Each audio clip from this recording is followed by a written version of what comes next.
Hey, what's up? Technologics here, and today we're going to be looking at the iPhone 4S yet again. Is it still worth it?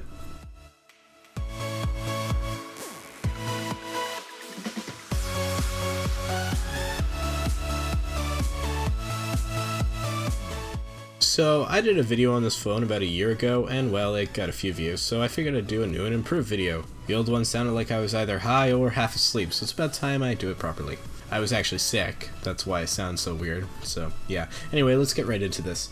So the iPhone 4S was released all the way back in 2011, and was an important milestone in smartphones as it introduced the virtual assistant we all know and love today, Siri. Siri has been more or less replicated on many other platforms, with Android's Google Assistant and Windows Cortana to name a couple. The phone comes with the then very powerful A5 chip and boasts half a gig of RAM. In today's terms, this basically means that it's not going to be very speedy. In fact, you're going to probably notice it be significantly slower than any other newer phone. We'll come back to that later. The screen is 3.5 inches, which is very small, even smaller than the 5 and 5S, and has a resolution of 640 by 960 with 330 pixels per inch. So it does have a Retina display, meaning that the screen does look pretty good, despite the small size. The camera isn't the best, but isn't horrible, with 8 megapixels and 1080p video at 30 frames per second. It has a headphone jack, which seems a little bit ridiculous to say, but in lieu of some newer phones, I feel that I must make that fact known.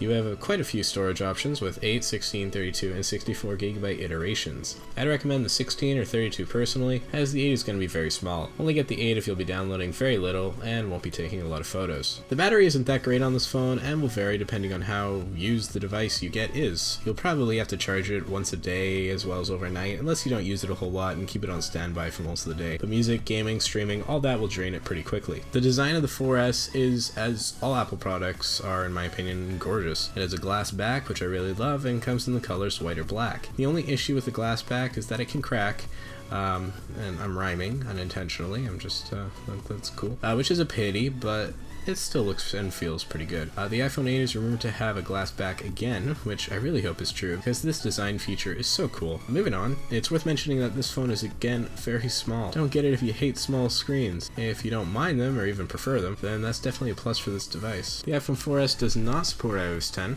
which basically means that the highest you can go is iOS 9. The phone is finally, 5 years is a long time for this to happen, obsolete. And as sad as it is to say, the iPhone 4S is not gonna have any updates ever again. Mind you, iOS 9 is still a pretty good version of iOS, but that's what you're stuck with. So if you're gonna look towards the future and want a phone that'll last you a while, I would reconsider getting the 4S. It's worth noting that this phone is going to be pretty slow. It's not going to be able to run modern games, a lot of modern apps, things released in the last couple of years. It's just gonna have trouble doing it, which is too bad, but that's kind of the way it is. It's pretty old at this point, so if you're okay with playing older games or using older apps or whatever, then I'm afraid you're gonna have to be stuck with that. You can pick up a 16GB 4S for around $100 on eBay.com, which is dirt cheap for a phone like this. However, there are better deals out there, and that's why I would say that I don't recommend this phone. It's old, it's slow, it's unsupported, and quite frankly, it's just not good enough anymore. If you need a phone just for texting or just for listening to music, then it could work, but if you need it for anything more than that, I can honestly say that this phone probably isn't good enough.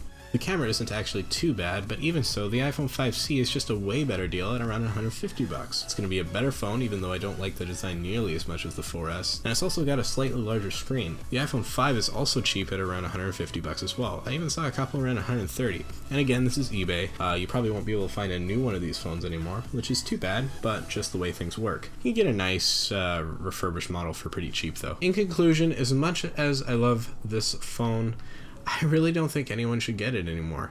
If you're gonna get it for just the basics of basics, then you'll probably be okay, but the iPhone 5 and 5C is a much better deal for only a little more money. If you still have an iPhone 4S and you're noticing a slowdown, I'd recommend upgrading, and you should check out some of my other reviews to see which phone is right for you. Alright guys, that's all I got for today. I hope you enjoyed this, and if you did, please don't forget to like and subscribe. Now, what do you guys think about the 4S? Is it obsolete in your opinion?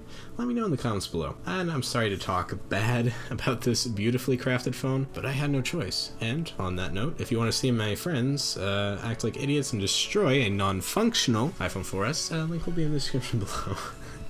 Thanks for watching guys, and I'll see you all next time.